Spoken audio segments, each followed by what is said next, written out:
우리가 성경을 보니까 하나님의 사람들은 하나같이 자기에게서 문제를 찾는 반고저기의 철저한 회개의 모습을 가짐으로써 하나님의 축복을 받은 것을 쳐다볼 수 있었습니다. 하나님은 회개하고 겸손하게 하나님의 도우심을 구하는 데를 축복해 주십니다. 2019년에 우리 한 사람 한 사람이, 특별히 우리 대한민국 백성들이 무엇보다도 다 내 탓입니다라는 마음으로 자신을 먼저 성찰하고 남을 탓하거나 비방하거나 판단하는 일들을 멀리하고 근신하는 데에 서야 한다고 생각합니다. 지금 우리나라는 어떻게 보면 위기입니다. 이 위기를 극복할 수 있는 가장 좋은 방법은 나서서 누구를 탓하고 편하고 또 비판하고 피켓 들고 거리에 나가고 촛불 들고 어떤 일들을 일으키는 게 아니라 우리 국민 한 사람 한 사람이 다 내 탓이라고 생각하고 우리 자신이 법을 지키고 우리 자신이 질서를 지키고 기도하고 나가면 대한민국을 하나님이 지키시고 함께 해주실 줄로 믿습니다. 반구저기에 모범적인 모습을 보여준 믿음의 사람들이 있는 가운데 특별히 저는 오늘 다윗 왕을 주목하고 배우기를 원해서 오늘 시편 32편을 본문으로 선택하였습니다. 다윗은 자신의 죄에 대해서 나단이 고발할 때 핑계를 간사한 마음으로 대거나 변명하지 않고 철저하게 즉각적으로 하나님 앞에 자기를 돌아보고 반구저기를 이루면서 회개했습니다. 사무엘하 12장 1절로 15절에 선지자 나단의 고발과 다윗의 회개의 기록이 나와 있습니다. 다윗은 나단을 통해서 하나님이 자기를 용서하셨다는 선포를 받은 다음에도 자신의 마음의 용서의 확신이 들기까지 그는 철저한 회개를 하나님 앞에 행하였습니다. 그래서 그는 고백하기를 시편 6편 6절에 좀 과한 표현을 했습니다만 이런 고백을 합니다. 내가 탄식함으로 피곤하여 밤마다 눈물로 내 침상을 띄우며 내 요를 적시나이다. 눈물이 얼마나 많으면 침상을 둥둥 뜨게 하겠습니까? 그러나 하나의 표현이지만 그만큼 다윗은 철저한 회개, 반구저기를 이루는 삶을 살았습니다. 오늘 본문 시편 32편은 다윗의 반구저기를 구체적으로 보여주고 있습니다. 다윗은 철저하게 자신을 돌아보고 회개했습니다. 시편 32편은 용서받은 자의 노래입니다. 오늘 우리가 나누는 성찬이 바로 용서받은 자의 예배고 용서받은 자의 제사입니다. 하나님께 용서받은 확신이 없는 사람은 이 성찬에 아무 의미가 없습니다. 구원의 확신이 없는 사람에게 성찬은 그냥 이상한 형식에 지나지 않는 것입니다. 오늘 용서받은 자의 감격으로 성찬에 참여하십시오. 그리고 오늘 본문에 고백되어진 다윗과 같은 반구저기의 감격을 가지고 이 허락하신 2019년 새해를 용서받은 자로 살아가시기를 주님의 이름으로 축원합니다. 첫째, 반구저기는 죄사함의 감격 속에서 사는 것이 반구저기입니다. 오늘 본문에서 다윗은 자기에게 죄가 있다고 고백한 다음에 그 다음에 주어진 축복에 대해서 어떻게 했습니까? 감격했습니다. 그는 1절에 말합니다. 허물의 사함을 받고 자신의 죄가 가려진 자는 복이 있도다. 이 고백은 그냥 고백이 아닙니다. 감격의 고백입니다. 그런데 여러분, 다윗이 노래하는 복 있는 사람이 어떤 사람입니까? 물질, 명예, 돈, 소유, 지혜, 재주, 능력이 많은 사람이 복이 있다고 했습니까? 아니죠. 다윗은 허물의 사함을 받고 자신의 죄가 가려진 자는 복이 있다고 했습니다. 이 사람들이 바로 여러분입니다. 왜 아멘이 안 나옵니까? 여러분이야말로 복 있는 자입니다. 하나님이 예수님을 통해서 죄를 가려 주셨습니다. 허물을 용서해 주셨습니다. 그래서 뻔뻔하게 나는 깨끗하다고 말한다면 그건 잘못된 것이죠. 내가 이 은혜를 입었으니까 감격하는 마음으로 죄가 나에게 있습니다. 내가 죄인입니다. 반구저기의 마음으로 주 앞에 서는 여러분 될 수 있기를 간절히 바랍니다. 여러분, 다윗은 모든 것에서 그냥 모든 것을 다 가진 남자예요. 그는 소유도 넉넉했고 권세도 있었고 재주도 뛰어났고 부인도 여러 명을 두었고 모든 것에서 정말 모자람이 없는, 그래서 다윗이야말로 모든 것을 다 가진 남자인데 그가 행복하지 않았어요. 불의와 추악 속에 놓여진 부유는 가시방석이었어요. 그가 누리고 살 때는 뭔지 내가 왜 이렇게 불안하지 힘들지 하고 몰랐는데 나중에 자기의 죄를 지적하고 회개한 다음에 깨달은 게 뭐냐면, 아, 나의 과거의 부요와 축복이 바로 가시방석이었구나. 그래서 오늘 본문 3절로 5절에 고백하죠. 내가 입을 열지 아니할 때에 종일 신음함으로 내 뼈가 쇠하였도다. 편안한 줄 알고 부요를 누리고 살고 편안하게 지내는데 남의 아내를 가로채고 사는 삶의 양심의 고통이 늘 있었다는 것입니다. 깨닫지 못하다가 나중에 깨달은 것은, 아, 내가 그런 고통 속에 있었구나. 주의 손이 주야로 나를 누르시오니 내 진액이 빠져서 여름 가뭄에 마름같이 되었나이다. 여러분, 죄를 짓고 마비가 되면요, 그것이 자기가 죄인지 모르고 사는 사람은 편안한 것 같아도 마음속에 눌린 게 있으니까, 그래서 이 세상 사람 죄를 회개하고 사는 사람은 아무리 잘 살아도 어두워요. 눌리고 사는 것 같아요. 내가 이르기를 내 허물을 여호와께 자복하리라 하고 주께 내 죄를 아뢰고 내 죄악을 숨기지 아니하였더니 곧 주께서 내 죄악을 사하셨나이다. 나중에 죄를 발견하고 반구적이를 이루고 토해내고 나니까, 아, 시원하구나 하는 것을 느꼈다는 것입니다. 회개하지 않을 때 참 평안이 없었지만 다윗은 그것을 깨닫지 못하다가 회개해야 참 평안이 무엇인가를 깨달았다는 것입니다. 여러분, 인간은 죄사함이 없이 행복을 누릴 수 없습니다. 인간은 동물이 아니기 때문에 마음의 평안을 얻지 못하면 행복을 누릴 수 없습니다. 오늘 아침 우리가 나눔을 같이 나누면서 장로님 한 분이 그런 얘기를 했어요.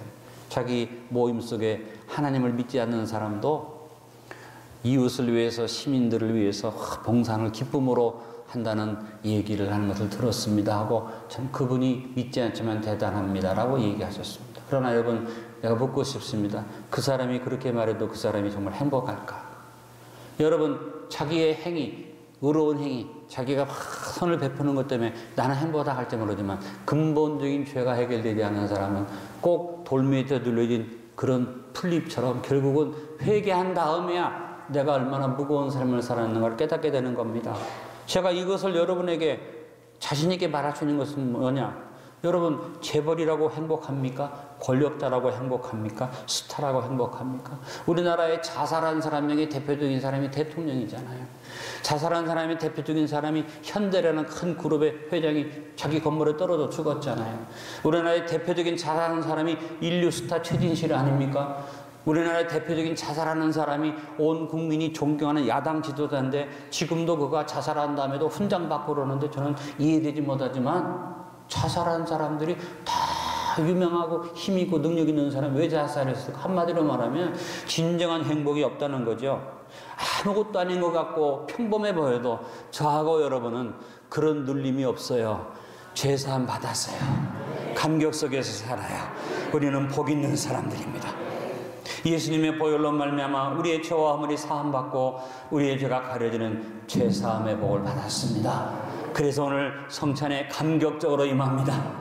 나 같은 죄인 살리신. 저는 오늘 이 성찬 예배를 드리면서 한 달에 한 번씩 이 성찬 예배를 드리는데도 우리 안디옥의 성도 가운데 아직도 죄사함의 감격이 없는 사람이 있을까 걱정스럽고 기도합니다. 저는 확신합니다. 우리 안디옥의 성도들은 죄사함의 감격을 다 누리고 산다고 확신합니다. 다시 한번 여러분, 이 새해를 시작하면서 반구적이를 이루고 내가 죄인인데 하나님이 나 같은 죄인도 용서하셨다는 감격, 죄사함의 감격을 누리는 다윗과 같은 믿음의 사람이 되시길 바랍니다.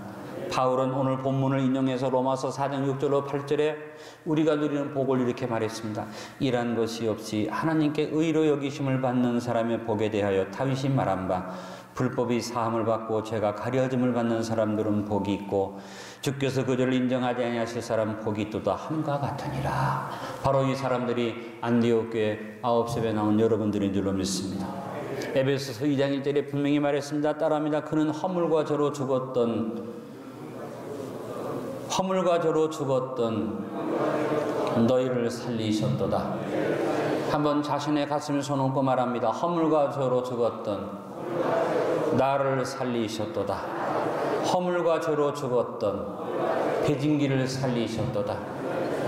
감격을 가지고 고백하는 사람은 그러므로 나는 이제 깨끗하다고 말하지 않습니다. 반구적이합니다. 모든 일에 내가 죄인입니다. 그리고 감격합니다. 그런데도 나 같은 죄인에게 허물의 사함을 주시고 죄 용서함을 주셨으니 주님 감사합니다.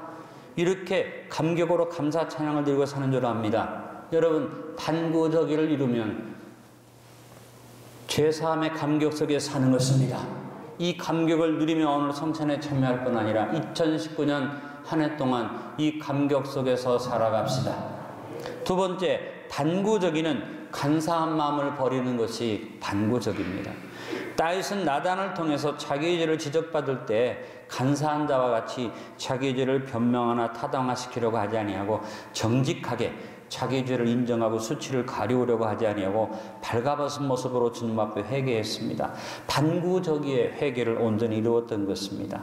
그래서 다윗은 오늘 2절에 말합니다. 마음에 간사함이 없고, 따라합니다. 마음에 간사함이 없고 죄를 핑계치 아니하고 남에게 죄를 뒤집어 씌우지 않고 변명하고 둘러대지 아니하고 정직한 자는 여호와께 정죄를 당하지 아니하는 자는 복이 있다. 여러분, 다윗의 이야기를 한번 상상해 봅시다. 다윗이 무슨 죄를 짓고 회개치 않았습니까? 남의 아내를 가로챘잖아요.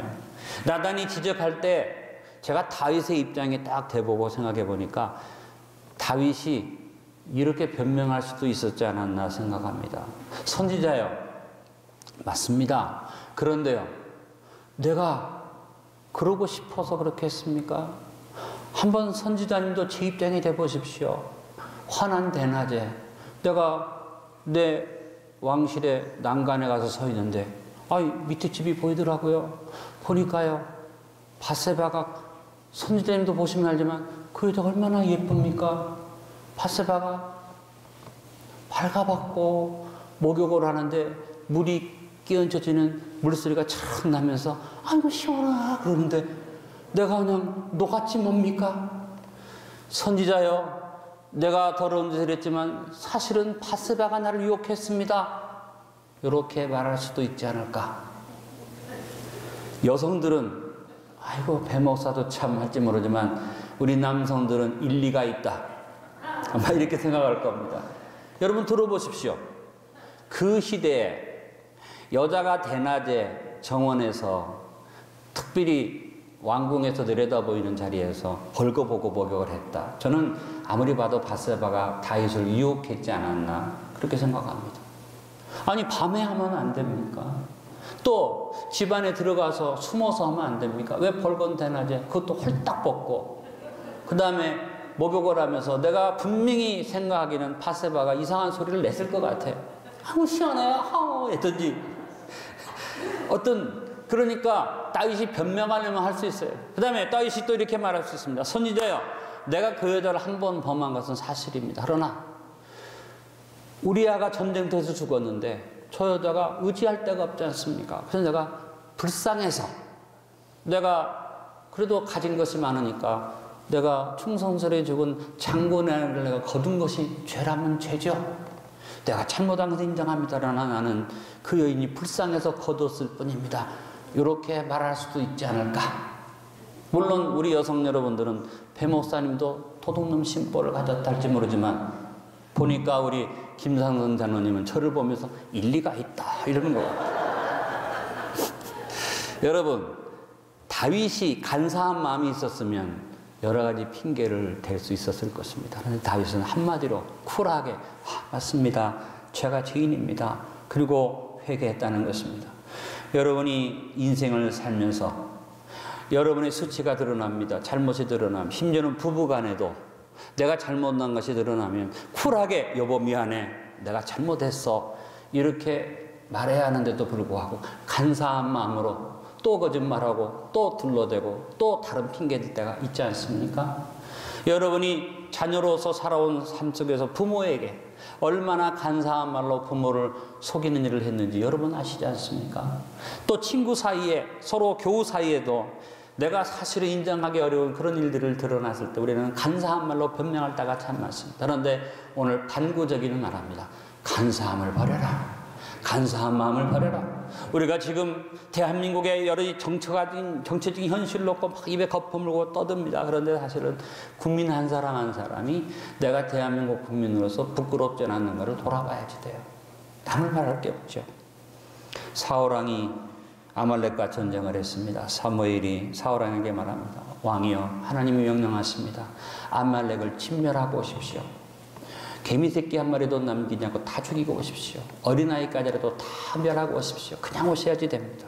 그런데 사울왕이 돌아올 때 많은 짐승을 끌고 오고 탈춤을 가지고 왔어요. 놀라가지고 사무엘이 물어봅니다. 왕이여, 내가 진멸하고 오라고 그랬는데 이게 무슨 소리입니까? 이 우양의 소리가 뭡니까? 그럴 때 사무엘 앞에 사울왕이 솔직하게 선지자여, 내가 탐욕이 있었습니다. 그래서 내가 귀하고 이런 것들을 좀 가지고 왔습니다. 내가 범죄했나이다. 이러면 좋을 텐데 간사한 말로 변명을 합니다. 사무엘상 15장 15절에 사울이 이르되 그것은 무리가 아말렉 사람에게서 끌어온 것인데 백성이 당신의 하나님 여호와께 제사하려 하여 양들과 소들 중에서 가장 좋은 것을 남기며 그 외의 것은 우리가 진멸하였나 하느니라. 하나님께 드리려고 가져왔다고, 그것도 자기가 아니라 무리가 가져왔다고 핑계댑니다. 여러분, 그 짐승 새끼를 끌고 오는 것이 백성들이 할 수 있습니까? 왕이 명령치 않으면 할 수 없는 일이죠. 그래서 사울이 회개하게 하기 위해서 다시 한번 더 엄한 모습으로 무슨 소리냐고 꾸짖었는데 그래도 회개치 않고 그는 21절에 말합니다. 다만 백성이 그 마땅히 멸할 것 중에서 가장 좋은 것으로 길갈에서 당신의 하나님 여호와께 제사하려고 양과 소를 끌어왔나이다. 절대로 간사한 마음을 버리지 않고 변명했습니다. 그럴 때 22절에 보니까 사무엘이 탄식하면서 말합니다. 사무엘이 이르되 여호와께서 번제와 다른 제사를 그의 목소리를 청종하는 것을 좋아하심같이 좋아하시겠나이까? 따라합니다. 순종이 제사보다 낫고 듣는 것이 수장이 기름보다 낫습니다. 여러분, 순종합시다. 주님의 말씀을 끝까지 듣고 순종합시다. 여러분, 간사한 마음 버리고 회개하세요. 반구적이 하시기 간절히 바랍니다. 간사한 마음이 얼마나 무서운지 시편 52편 1절로 5절에 간사한 마음에 대해서 경고했어요. 포악한자여, 내가 어찌하여 악한 계획을 스스로 자랑하는가? 하나님의 인자하심은 항상 있도다. 내 혀가 심한 악을 꾀하여 날카로운 삭도같이 간사를 행하는도다. 내가 선보다 악을 사랑하며 의를 말함보다 거짓을 사랑하는도다. 간사한 혀여, 너는 남을 해치는 모든 말을 좋아하는도다. 그런즉 하나님이 영원히 너를 멸하시며 너를 붙잡아 내 장막에서 뽑아내며 살아있는 땅에서 내 뿌리를 빼시리로다. 철저하게 간사한 마음 버리시기를 결단합시다. 가슴에 손 얹어보세요. 그리고 한번 돌아보세요. 여러분도 여러분 스스로가 변명하면서 간사한 말을 했을 뿐 아니라 내가 내 곤경을 벗어나기 위해서 나 외에 다른 사람한테 핑계해서 그 사람을 덮어씌우게 한 적 있습니까? 없습니까? 여러분이 그런 일이 없다면 감사한 일이고, 아마 몰라도 가슴에 손 얹고 그런 일이 있다면 여러분 이번 성찬 예배 때 반구적이를 생각하며 마음속에서 간사한 마음을 빼십시오. 2019년은 빼십시오. 가슴에 손 얹고 설교하는 배목사는 어떠냐? 솔직히 저도 목사지만 저 자신의 어떤 위치를 위해서 변명하고 둘러대고 내가 다른 사람한테 핑계댄 적이 있었던 걸 인정합니다. 여러분, 말씀과 성령께서 우리를 지적할 때 우리가 죄를 인정하고 주님 앞에 나가 반구적이를 이루고 엎드리면 사함을 받게 됩니다. 그러나 말씀과 성령이 죄를 지적할 때 간사한 마음으로 핑계하고 변명하면 율법이 우리를 정죄합니다. 언제나 회개하는 심령으로 삽시다. 이사야서 66장 2절에 나 여호와가 말하노라 내 손이 이 모든 것을 지었으므로 그들이 생겼느니라. 물은 마음이 가난하고 심령에 통회하며 내 말을 듣고 떠는 자 그 사람 내가 돌보려니와. 하나님이 어떤 사람을 돌본다고 했습니까? 심령에 통회하며 내 말을 듣고 떠는 자, 반구적이를 이루는 자, 그를 주님이 돌보신다고 했습니다. 오늘 성찬을 나누며 여러분 마음에서 간사한 마음을 빼버리시고 당당한 반구적이 회개자로 주님 앞에 서도록 합시다. 그래야 2019년을 살아가면서 언제나 주님 앞에 당당히 설 수 있는 믿음의 사람으로 살아가기를 축원합니다. 세 번째, 반구적이는 우리를 경건히 이르도록 해줍니다. 회개하지 않는 사람은 그 자리를 모면할 뿐 아니라 그 다음부터 눈치만 보고 도망하고 피할 자리만을 생각하게 됩니다. 그러나 반면에 회개하고 토설한 사람은 어떤 축복이 옵니까? 주님을 만날 기회를 얻습니다. 오늘 본문 5절에 내가 이르기를 내 허물을 여호와께 자복하리라 하고 주께 내 죄를 아뢰고 내 죄악을 숨기지 아니하였더니 주께서 내 죄악을 사하셨습니다. 6절에 이로 말미암아 따라합니다. 모든 경건한 자는 주를 만날 기회를 얻어 주께 기도할지라. 여러분, 주님을 만날 수 있는 기회가 누구에게 주어집니까? 경건한 자에게 주어집니다.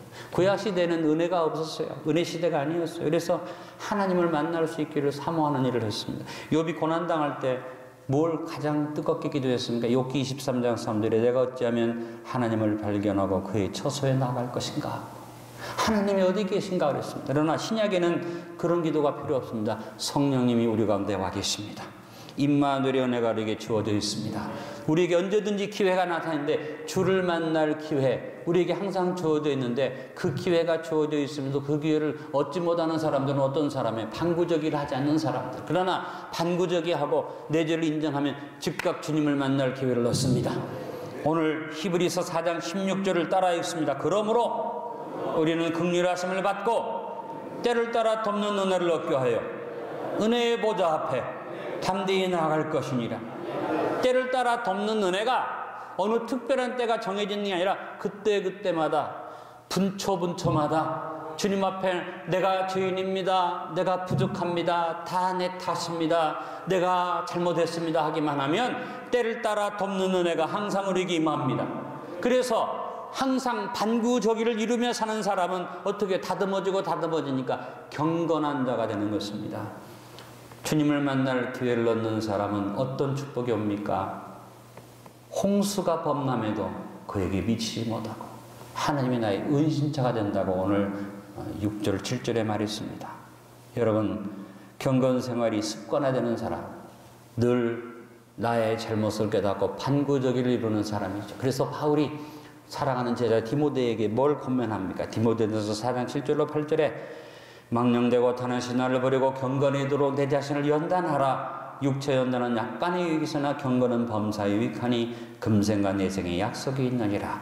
여러분, 경건의 일회를 연단하는 복된 걸음으로 반구저기를 이룹시다.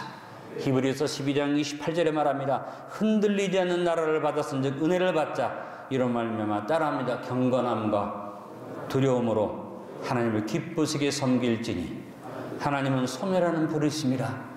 언제나 경건한 마음과 두려운 마음으로 다 제가 부족한 것입니다 라고 고백하면 소멸하는 불이 내려와서 내 모든 죄를 다 사르고 나를 경건에 이르도록 이루어 주실 줄 믿습니다. 홍수가 범람해도 미치지 못하고 하나님의 심판과 형벌 앞에서도 두려워하지 않고 피할 은신을 얻게 되고 주님 안에서 우리가 반구저기를 이루면 구원의 노래가 나를 두르게 될 줄로 믿습니다. 이 성찬을 나누면서 여러분 경건한 자가 되시고 구원의 노래가 여러분을 두리는 복된 삶을 누리시길 간절히 축원합니다. 오늘 말씀의 결론을 맺습니다. 다윗의 반구저기의 회개 기념시 시편 32편을 묵상하며 복 있는 자로서 성찬을 나눕시다. 반구저기를 이름으로 모든 허물과 죄가 사함받는 복 있는 자의 감격으로 살아갑시다. 간사함만 물리치고 정죄를 당하지 않는 복 있는 자의 삶을 삽시다. 언제나 경건을 이루어 주님을 만날 기회를 얻는 복 있는 자로 살아갑시다. 다 내 탓입니다라는 반구적이 아름다운 데서로 2019년을 살아갑시다.